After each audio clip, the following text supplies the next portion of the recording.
apply kapena kuti mukagwiritsa ntchito mawu ndekuti nyengoyo idzaopa mawu a Mulungu, ndekuti inuyo mudzapambana osati chifukwa cha mphamvu zanu kapena kuthekera kwanu, koma chifukwa cha mphamvu ya mawu a Mulungu amene ndithu amalenga. Nde lero sindili ndekha, program imeneyi ndi ndi mzanga Tom Kamanga, nde ndimpatsire kuti iwe Tom uperekeko somoni uyitenge program imeneyi kuti tipitirize. Tom Kamanga, ndikhulupirira kuti wadzuka bwino. Yes, ndili bwino kwambiri abusa. Tiyamikire chauta kwambiri. Tithokozedi Mulungu kuti uli bwino. Yes. Munthu masiku ano kudzuka ndi moyo. Yeah. Tiziyamika kwambiri. Umangova iyayi akudwala. Iyayi ali kuchipata. Munthu uja timacheza naye limodzi nthawi yomwe ali kuchipata zikuteka bwanji. Zayenda bwanji. Dzulo ndakhala naye limodzi amene ndacheza naye limodzi. Kapena iyayi ungova kuti iyayi is no more. Uwamwalira. Yes. Oti tu ndi chisomo cha Mulungu. Kwambiri. Nthawi inati zakamba kuti athomu atani kodi? Kulipo. Amwalira kulipo. Athomu. Watana ati wamwalira. Inu zoona zime. Kumbaneyo. Paka na Yesu ubwera. Bwino wake kuliso moyo wina. Yes. Umene tikuyembekezera kuti kakhalamo. Makamaka. Kulibe chisoni, kulibe kaya kumati zowawa. Nde olola tiwapita tikakupeza mbale wanga. Yes. Kwambiri tiyamikire kuti Mulungu akutisamalira. Zikomo kwambiri. Sititenge tsopano. Apapa program ilikati yambika. Komanso ti live pano pa GPS. Yes. Tiye nazo mbale wanga. Tiyamikire ndithu kuti nonse muli pamenepo kutitsatiranso program ya Bible Talk Show. Ti live pano pa kanema wa GPS, ngakhalenso pa tsamba lathu la mchezo la GPS Your Family TV Facebook page. Komanso GPS Malawi YouTube channel. Ndikukhulupirira kuti lelonso Mulungu wakonzekeretsa ndithu zambiri zoti atipatsire makamaka atigawire ku mitima yathu, ndiye tiyeni tikhale tikuyendera limodzi. Pa nthawi ino tiyeni tiyambe ndithu tasangalalira limodzi poonenanso nyimbo imene kuchokera Good News Loras Choir atipatsire nyimbo imodzi, kenako tibwerenso ndi zambiri.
ndikupa kuti takondwera nayo ndithu nyimbo imeneyo cho Good News Lotus Choir. Nde pa nthawi ino tifuna ndithu tikhale ndi nthawi yomwe tikhalenso tikumvetsera mawu a Mulungu kuchokera ndithu kwa abusa Fred Nkhwazi. Nde liyayi tikukonzekeretseni pamene tikhoza ndithu kumasunga mavesi amene tikhalenso tikumvetsera mkatikati mwa ulaliki umenewu. Komanso mukumbutsana pakutha pa nthawi imene tibwerenso ndi nthawi imene tidzatsekula malayini athu kutheka kuti muli ndi mafunso osiyanasiyana okhudzera Baibulo moyozi mungakhalenso mauthenga amene mwakhamukuwamva so pakanema amene wa GPS timakupatsani mwayi kuti inu mukathe kufunsa mafunso oterepo imba tinfollow kaya ndikutumiza ndithu WhatsApp message ka text message njira sezo ndithu zimakhala zoyenerera. Nde pa nthawi ino iya itiyeni tidalitsikire limodzi uthenga wa Mulungu. Zikomo kwambiri Tom. Zikomo kwambiri abusa. Zikomo kwambiri nonse amene muli pamenepo kuonera program imene ya Bible Talk Show. Leloli mawu a Mulungu akuchokera pa buku la Genesis chapter 1 verse yake ya 1 mpaka tu verse yake ya 5. Nde pamene pakunena kuti pachiyambi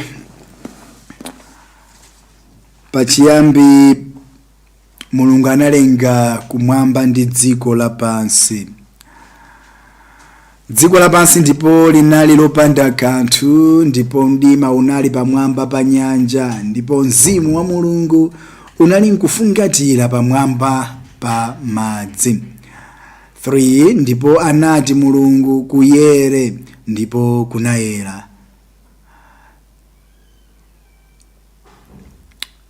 5 Ndipo Mulungu anatcha kuyerako usana ndi mdimawo anawutcha usiku, ndipo panali madzulo ndipo panali mmawa tsiku loyamba. Yes.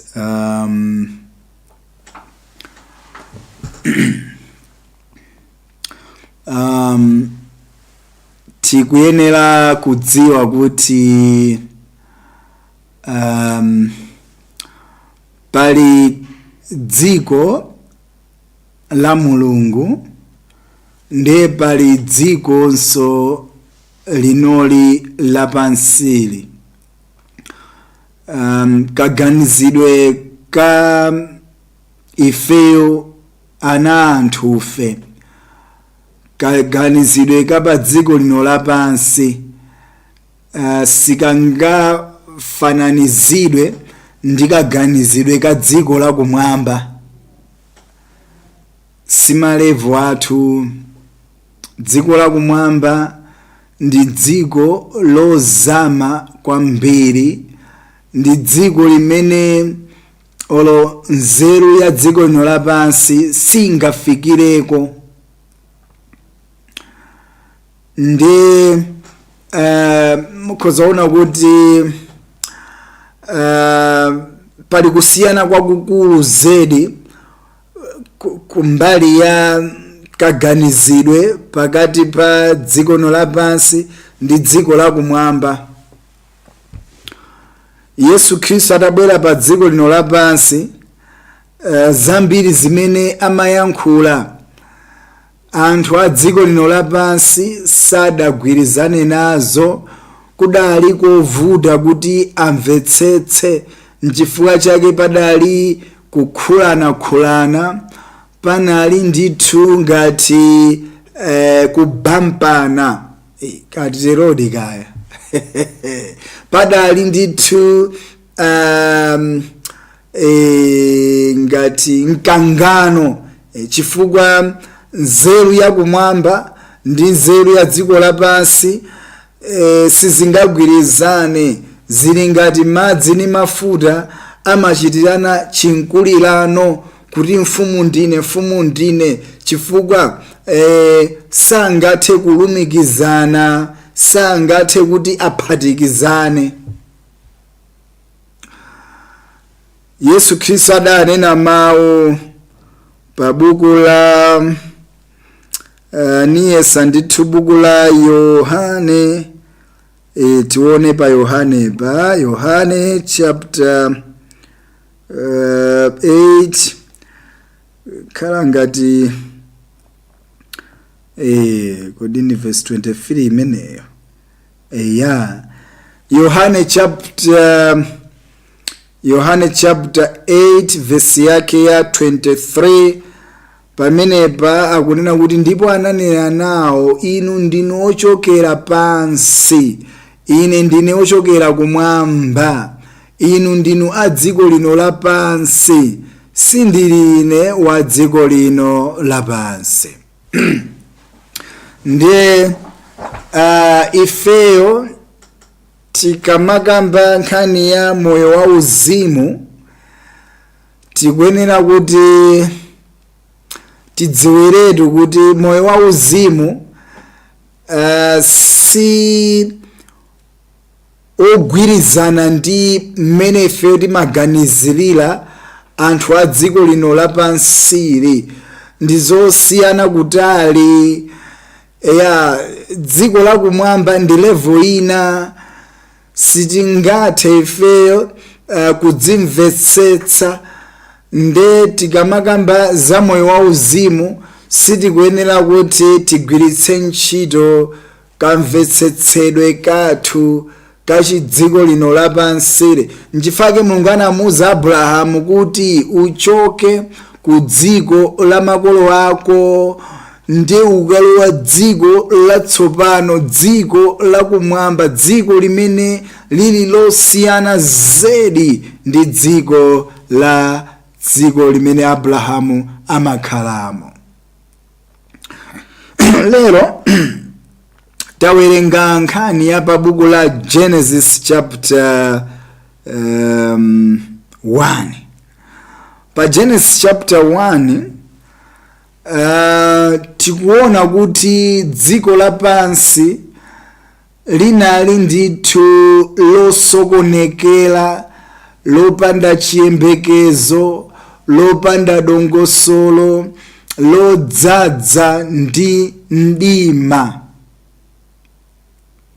Sitikudziwa kuti linali munyengo imeneyo kwa nthawi yayitali bwanji, komano pa Genesis chapter 1 ipa tikumva kuti Mulungu adayamba kulikonza dziko lapansi.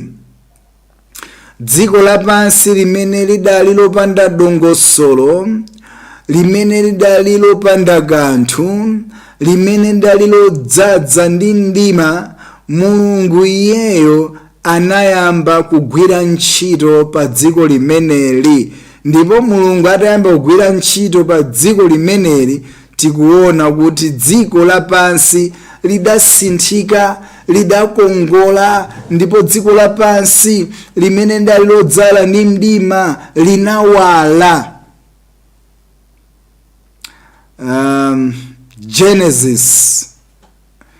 Genesis chichewa chake ndi chiyambi. Amene anayamba kugwira ntchito kukonza zinthu anali Mulungu mwini na malenga. Iyeyo anaona kuti dziko lapansi ndi dziko limene silili bwino, dziko limene lili lodzaza ndi mdima, dziko limene lili lopanda dongosolo. Nde Mulunguyo ataona zimene zizi sizinamusangalatse, nde anaona kuti yayi tilikonze dzikoli. Nde Mulungu anayambapo kugwira ntchito ndi mawu ake, ndipo dziko lapansi linasinthika chifukwa Mulungu anayamba kugwira ntchito. Pali chinthu chimodzi chimene chili chodabwitsa kwambiri zedi mu buku limene lili la Genesis, maka kumayambiriro pamene Mulungu amalenga dziko lapansi. Atalengalenga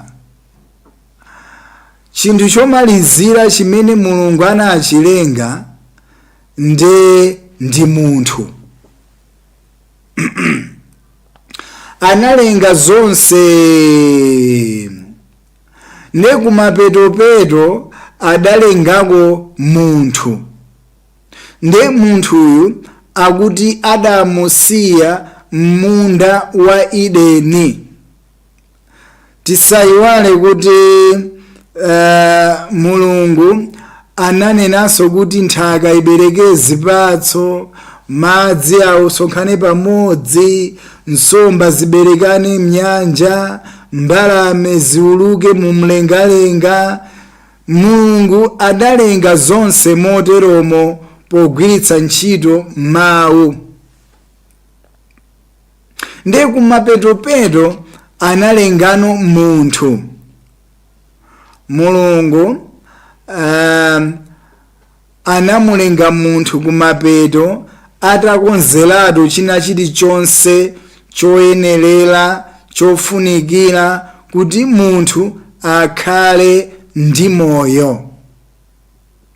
Nde mulunguyu akuti anapuma tsiku lachisanu nchiwiri, zomwe zikutanthauza kuti pamene mulungu anamulenga munthu, munthuyu anapeza kuti zonse zachitika kale. Anapeza kuti mulungu wapanga kale china chilichonse. Nde munthuyu amayenera kuti angopeza phindu kapena kuti agwiritse ntchito zimene mulungu adazilengazo. Munthu samayenera kuti iyeyo akhalenso kalikiliki kuti mwina mwake alenge zakudya. Munthu samayenera kuti akhale kalikiliki kuti mwina mwake alenge mpweya kuti azipuma.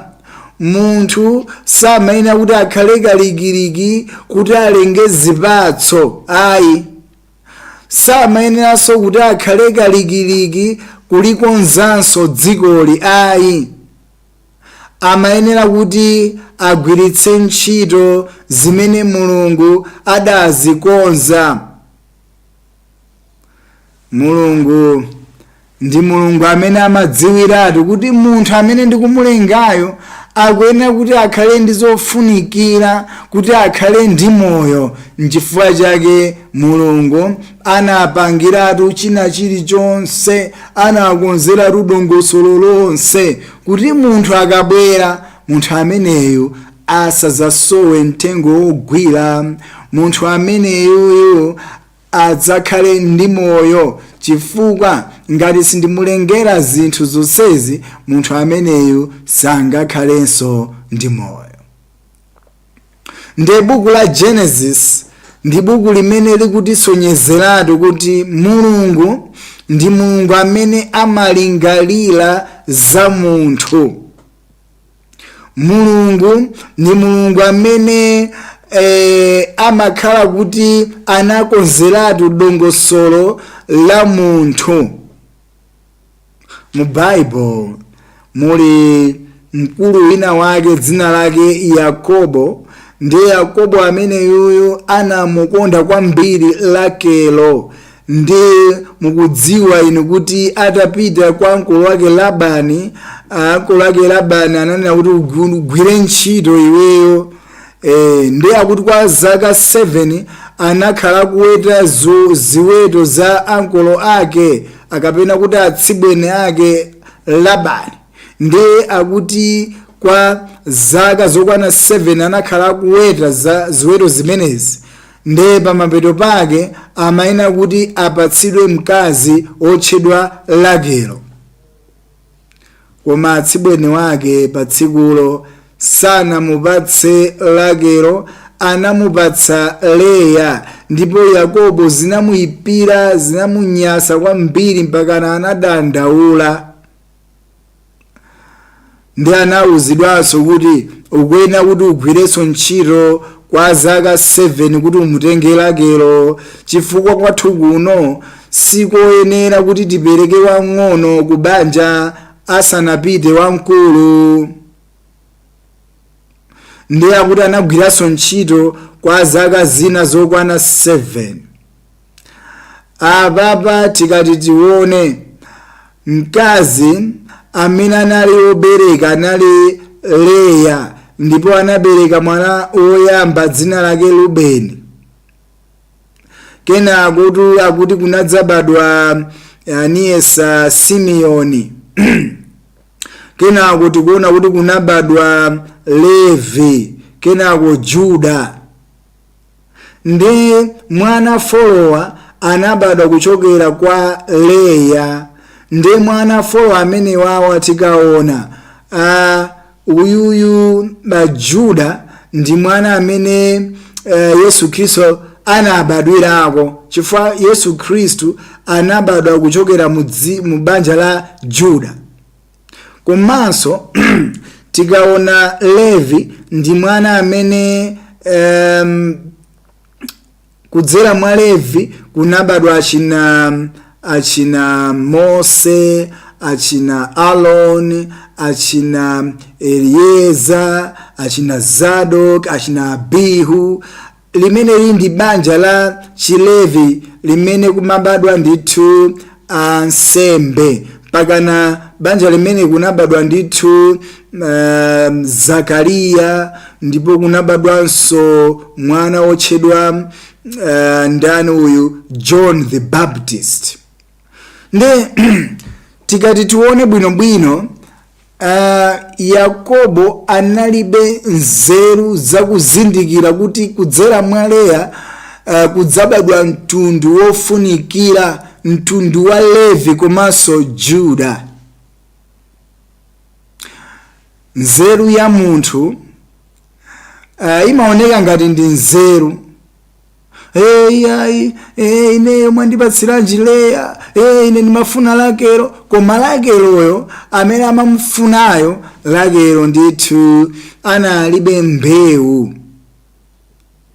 Ndipo ana okwana 12 amene anabadwa amene anapanga mtundu, amene anapanga ana Israeli, ndi kuti ambiri ndithu anabadwa kuchokera kwa Leya, amene Yakobo amati mwandipatsiranji ineyo Leya. N'chifukwa chake tikuyenera kudziwa kuti chikonzero cha munthu ndi choperewera. Nzeru ya munthu ndiyoperewera. Ifeyo tikufunikira kuti tigwiritse ntchito chikonzero cha Mulungu, tigwiritse ntchito nzeru ya Mulungu, imeneyoyo ndi imene ili yopambana. Anthu ambiri timafuna kudzikonzekeretsa tokha. Timaganiza ngati kuti nzeru yathu, mphamvu yathu, maplani athu ndi amene akhoza kutipambanitsa. Komatu plani ya munthunso pena pake imadzalephera ndithu.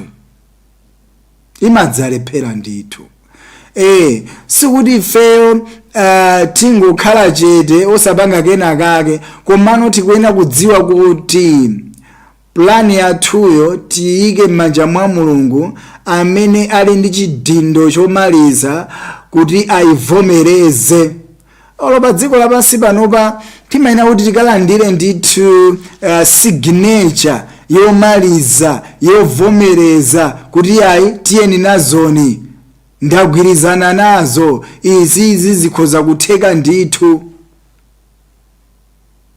Nde anthu apa dziko lapansi timagwira ntchito moteromo, komano tikuyenera kuti signature yomaliza ikuyenera kuti ichoke kwa mwini wake Mulungu.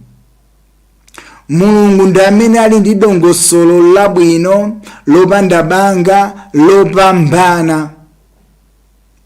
Dziko lapansi limene lidali mu mdima, lopanda kanthu, dziko limene lili kuti likhale lokongola, kuti likhale dziko limene lili lopambana, ndi Mulungu amene anagwira ntchito pa dzikolo. Apa palinso ndithu nkhani imene kupezeka pa Genesis chapter 2 verse yake ya 18. Genesis chapter 2 verse yake ya 18 akunena kuti bwanji Genesis chapter 2 verse 18 tate ndiwerengeni pamene papa Genesis 2 verse 18 akuti Yehova Mulungu ndipo anati sikwabwino kuti munthu akhale yekha ndidzamupangira omuthangatira iye.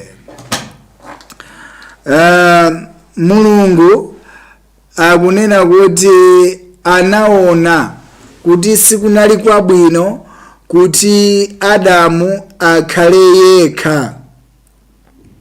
Apapa olo Adamuyo analibe nzeru zoti mwina mwake alingalirepo kuti akuma inetu ndili ndekhatu, inetu ndikufunikira wina, ndikusowekera wina wake ineyo.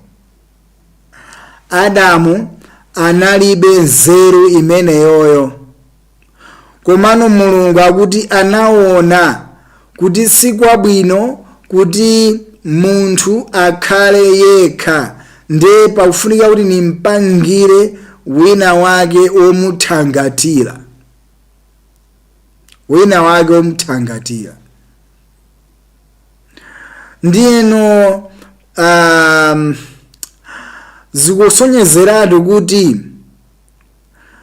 ngati Mulungu ndamene akusamalira moyo wathu, Mulungu ameneyu adzaona kuti yayi munthu uyuyu pakufunikira zakuti, pakufunikira zakuti, ndeni mpangire. Koma ngati ni nzeru yathu imene ikusamalira moyo wathu, dziwani kuti nzeru yathu singaone zonse zofunikirazo. Ife ndi amphuno salota, ndipo ndife anthu amene sitingathe kudziwa za msogolo, ndife anthu amene sitingathe kuona kuti kodi chopsa chili pati. Ndiyeno monga mmene Mulungu anaonera dziko lapansi kuti silinali bwino, Mulungu yemweyu afuna kuti aone moyo wathu, ayendetse moyo wathu, asamalire moyo wathu. Nde ifeyo tikuyenera kuti tidzichepetse pamaso pa Mulungu amene ali ogwira ntchitoyo, amene ali oyang'anira moyo wathuyu. Komatu njerekezi watipanga ifeyo kuti tisamukhulupirire Mulungu, watipanga ifeyo kuti tisamusire Mulungu moyo wathu. Ifeyo tikukakamira moyowu ngati kuti ndife amene tidaulenga. Ifeyo ndithu takhwathula, kukhwathula moyo, kukhwathula manja mwa muti Ambuye moyo uwu ine ndi wanga, ndiuyendetse ndine monga mmene ine ndikufunira. Ife ndi amene tili osokoneza, ifeyo ndi amene tikubweretsa chisokonezo. Moyo wathu kuti usokonezeke, moyo wathu umenewu kuti ukhale ovutavuta, nchifukwa chonena kuti ifeyo tikugwiritsa ntchito nzeru zathu. Ifeyo tautsompola moyo manja mwa Mulungu, nde tikuyang'anira moyo ndifeyo. Nde ife ndamene tatenga udindo wa moyo wathu, nkumati ine ndamene khoza kusamalira moyo wangawo. Mwana ulowerera, moyo ulowerera unabwera chifukwa chonena kuti mwanayo ndamene anakhala oyang'anira moyo wakewo. Mwanayo ndamene amayang'anira moyo wake. Ndiyeno chifukwa chonena kuti mwana ndi mwana, pali nyimba mati mwana ndi mwanayo, mwanayo, mwana ndi mwana. Kama tero nyimba mati mwana ndi mwana. Komanso pali mwambi umene umanena kuti akuluakulu ndi mdambo mozimira moto. Ifeyo pamaso pa Mulungu ndife ana, ndife anthu amene tikufunikira maso a Mulungu aziuyang'anira moyo, monga mene zimakhalira mu nyumba. Makolo amayang'anira ana kuti mwana ali kuti. Komanso mwana mnyumba sikuti mwana ndamene amayenera kuti alingalirepo kwambiri zokhuzana ndi thanzi lake ayi. Si mwana amene amayenera kuti alingalirepo zoti ndivala chani ndidya chani. Amene amayang'anira za mwanayo ndi kholo, makolo, chifukwa mwana sangathe kutsogolera moyo wake. Mwana ndiopanda nzeru, sangaone patali. Amanena kuti chimene wamkulu angachione atayimirira, mwana sangachi titere mwamba tikoze bwinobwino mwambiwo. Chimene wamkulu angachione atakhala pansi, akuti mwana sangachione olo atayimirira. Kutanthauza kuti akuluakulu ali ndi nzeru zozamirapo kusiyana ndi ana. Ndiye tikaona mmene Mulungu anakonzera dziko lapansili, tikhoza kuona kuti Mulungu ali ndi nzeru zakuya zozama kuposera nzeru za munthu. Nde Mulungu akufuna kuti ifeyo, monga mmene dziko lapansi linalili lopanda kanthu, lopanda dongosolo, ndipo dziko lapansi linalilo kuti silikanatha kukwanitsa kuti lidzikonze lokha, Mulungu amene analipo, Mulungu ameneyo anakonza dziko lapansi.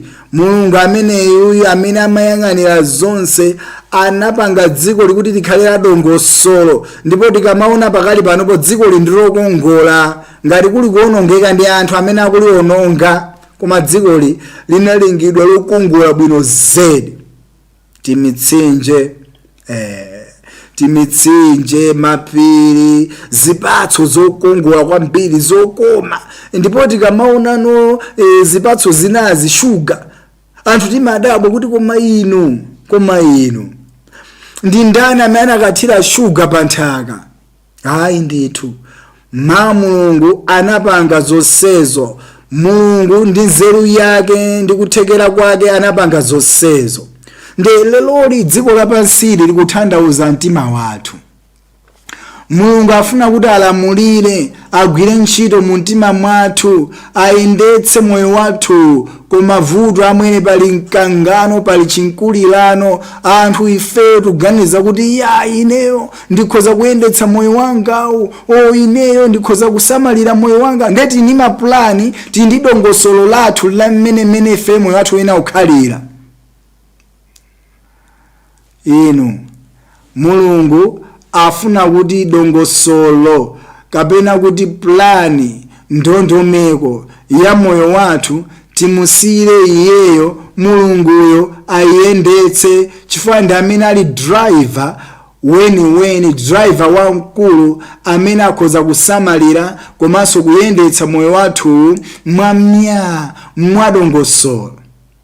Ife ndife anthu amene oti sitingathe kupewa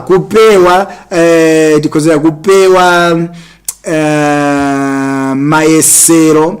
Ndife anthu amene sitingathe kugonjetsa mantha. Ndife anthu amene sitingathe kulimbana ndi mikwingwirima. Ndiye Mulungu afuna kuti moyo wathu ife timusambire manja yekuti Ambuye inuyo uitengeni moyo, chitengeni chinthuchi monga amene amanena tichitenga chinthuchi. Ndiye ifenso timuuze kuti Ambuye chitengeni chinthuchi, tengani moyo, utsogolereni ndinuyo. Koma vuto limene lilipo lonena kuti ifeyo anthufe pena pake timadzayiwala kuti ndife anthu chabe, ndi timadzadzikweza kumabva ngati kuti ife tikhoza kusamalira moyowu, tikhoza kuyendetsa moyowu, tikhoza kukhala moyo wauzimu. Koma kudzera nkulephera kumene malephera, kuphoponya kumene maphophonya, kulakwitsa kumene malakwitsa. Mulungu afuna atikumbutse ife kuti inu ndinu anthu chabe, tisiyireni ife ntchito yoyendetsa moyo wanu, tiuyendetse moyowu. Ngati Mulungu angautenge moyowu ndi kuuyendetsa, nekuti Mulungu amene ali ndi nzeru zozama zakuya, iyeyu adzautsogolera moyowu mwaukadaulo wake. Dziko lapansi silikanatha kumenyana ndi mdima, dziko lapansi silikanatha kudzikonza, koma ndi Mulungu amene anagwira ntchito. Mulungu ataona dziko lapansi kuti silili bwino, lili lodzala ndi mdima, Mulungu anati ayi tilikonze dzikoli. Nde Mulunguso yemweyo akuonanso chimodzimodzi kuti no, sikwabwino kuti munthu moyo wake ukhale wopanda dongosolo, basi wowa mdima, moyo ndithu wopanda chiyembekezo. Ndiye ineyo Mulungu ndifuna ndipange dongosolo pa moyo wa munthu uyu. Mulungu afuna kuti tikhulupirire kuti monga mmene anagwirira ntchito pa dziko lapansi, Mulungu safuna agwire ntchito mmutima mwathu, ayendetse atsogolere moyo wathuwu. Nde ifeyo tikuyenera kuti tikhale ndi chiyembekezo kuti dziko lapansili limene Mulungu analikonzali ndi mtima wathu. Nde Mulungu amene anakonza dziko lapansili akonzanso moyo wanga. Ife sitingapange dongosolo la moyo wa uzimu, koma tiyeni timuone Mulungu amene amagwira ntchito, Mulungu amene angapange dongosolo la moyo wa uzimu. Zikomo kwambiri. Leloli mafuna kuti ndikuuze kuti musadenkhawa.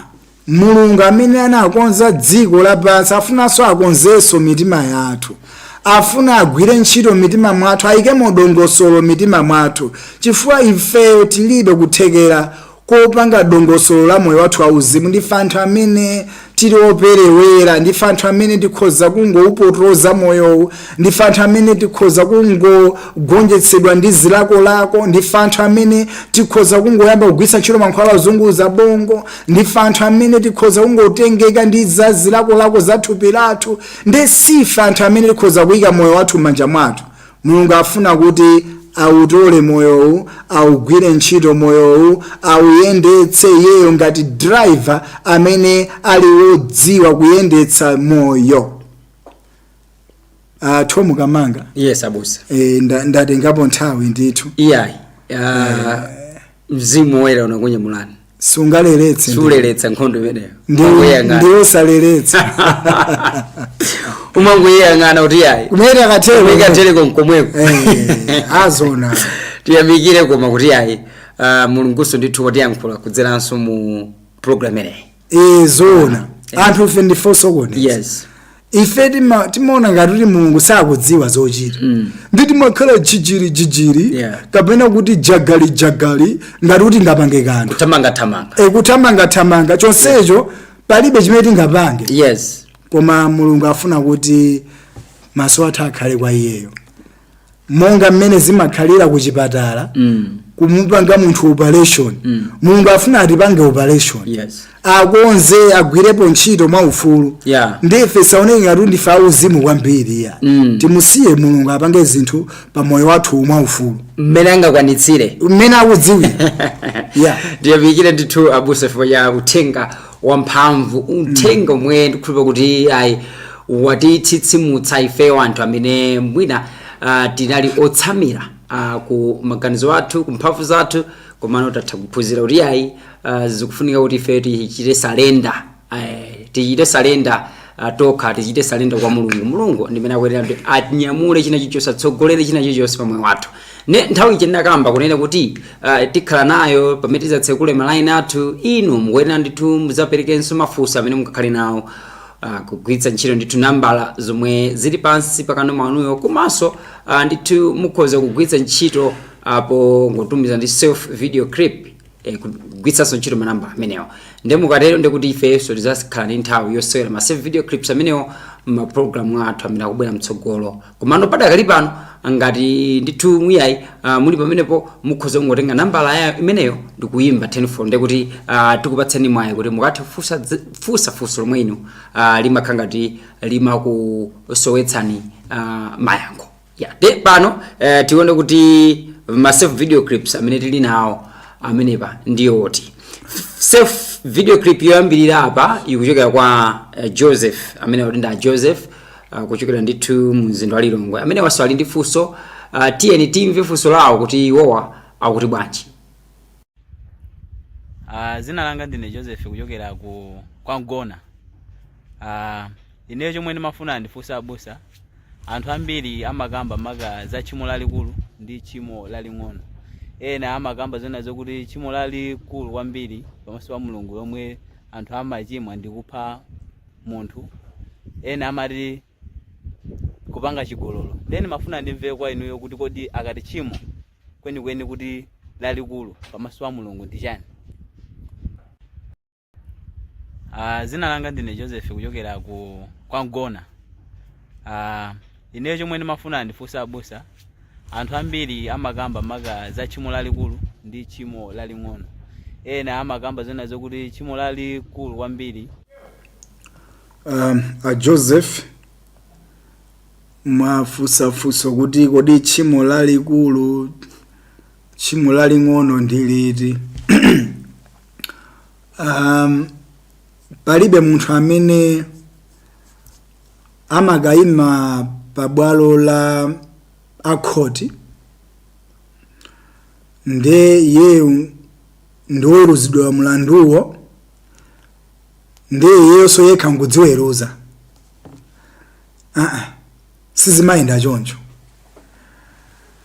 Amene amaweruza ndi akhotiwo ndi akhoti akagamula kuti inuyo mukakhala ku ndende zaka 5 ndi kuti ndi zaka 5 basi. Ngakhale inuyo mukuona kuti mafunikira kuti mukakhale ku ndende iko zaka 2. Chifukwa amene amatha kudziwa kuti chimo ilili chilango yacho chikhale motere ndi akhotiwo. Tikatengeranso kumbali ya chimo amene akudziwa mlingo wa chimo ndi Mulungu. Now tikaona Bible muli mawu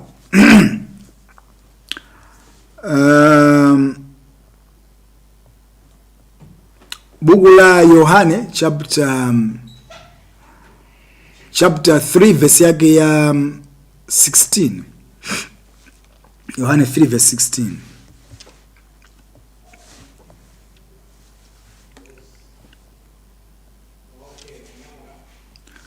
Audi banje Yohane 3 verse 16.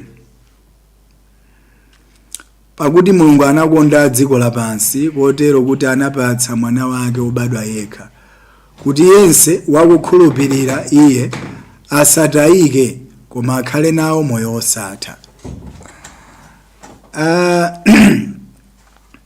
Mulungu akutuza kuti anakondadi dziko lapansili. Sasa wina aliyense Mulungu amamukonda. Zomweso zikutisonyezeratu kuti wina aliyense ali ndi mwayi woti akalowe moyo wosatha. Wina aliyense. Kwa pali ena amene aloyipitsitsa pamaso pa Mulungu. Ngakhale Mulungu anakonda dziko anakonda wina aliyense koma pali ena amene aloyipitsitsa zedi awande sizingatheke wala kumwamba.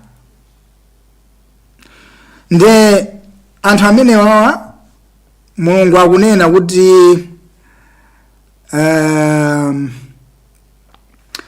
ndi anthu amene ali osakhulupirira.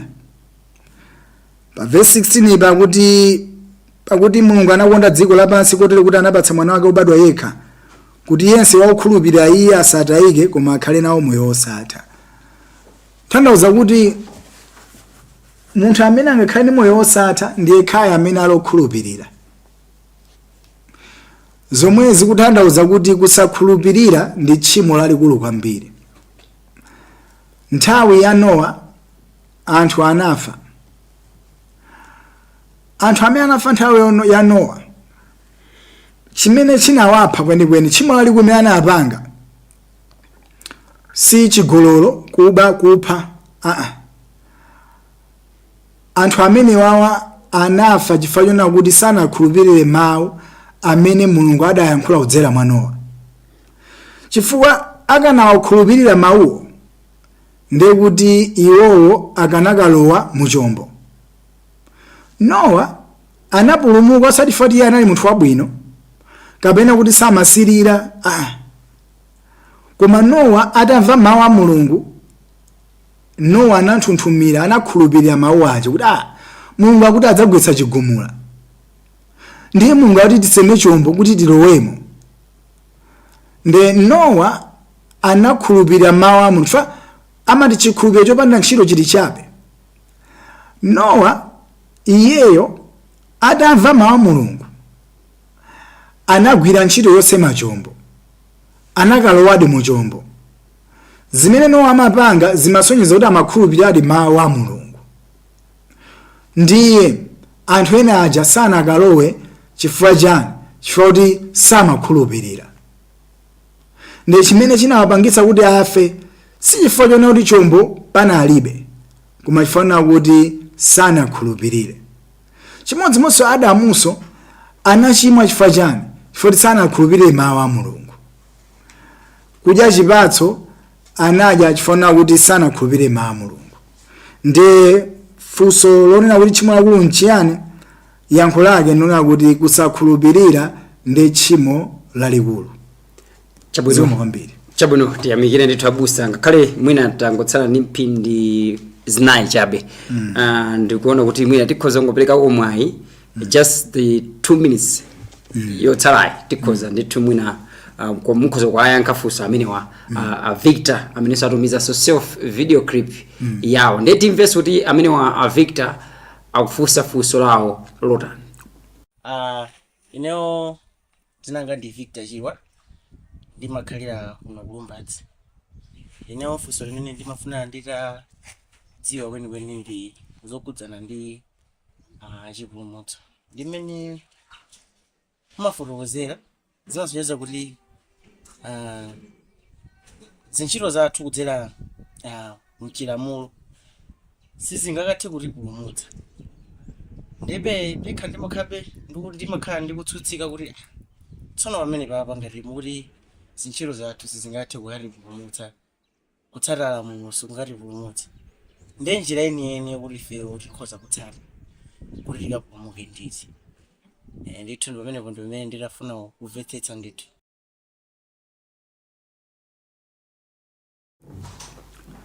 Zikomo kwambiri Victor Kulumbazi. Zonadi ndi malamulo palibe amene angakalowe moyo wosatha and palibe amene angapulumuke. Ndizosatheka. Chifukwa Galatiya 2 verse yake ya 16, tuone Galatiya 2 verse 16 pamene manditha kufotokoza zosathekazo ndi njira yake yeniyeni. Auti banja Galatiya 2 verse 16 tate ndiwerengeni pamenepo.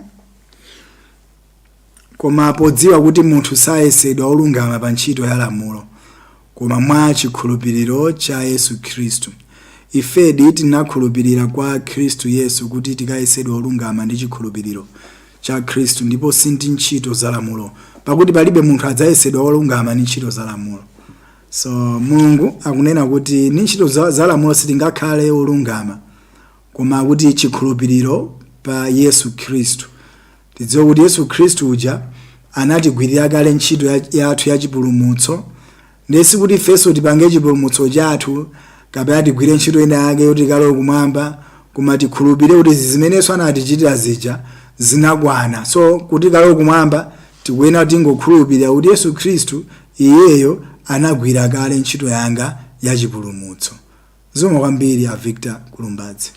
Tiyamikire ndithu pamene panso tafika pamapeto pa zonse zomwe ife tinakukonzerani program ya Bible Talk Show pano pakanema wanu wa GBS and ine Tom Kamanga ndinonso wondwera kuti ayi mnali pamenepo komanso ndimakhala okondwera tikamanandira ndithu ma self video clips mukamakhala nthawi zina mukutumiza ma message fusi mafunso osiyana-siyana ngakhalenso kuyimba kumene timakhala olimbikitsikaso tikakhala pano.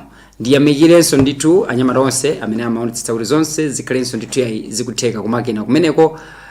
Komanso mukumbutsana program ineyi imathandizidwa ndi mpingo umene wa Good News Mission omwe likulu lake likupezekera ndithu mu mzinda wa Lilongwe ku area 17 kumeneko, ndipo amakhala nawo mapemphero a la Mulungu amayamba nthawi imene ya 10 o'clock mmawa kufikira ndithu nthawi ya 12 o'clock masana. Nde inu ngati ndithu kulikotheka tsiku lina iyayi za tension ndithu kufika kumeneko kuti mwina mukamve zambiri za uthenga umenewo omwe wakakulalikidwa mu program ya Bible Talk Show. Kumano kufikira pano inenso ndithu yayi ndapatse mpata Busa Fred Nkwazi kuti nawonso akambe mawu awo omaliza kuti titseke program. Zomwe kwambiri Tom kuti nali imodzi program imene. Zikomukwambira Busa. Zikomo nonse amene mnali pamenepo kumvetsera komanso kuonera program ya Bible Talk Show. Mulungu apitirize kudalitsani. Zomwe kwambiri mwakoma nonse.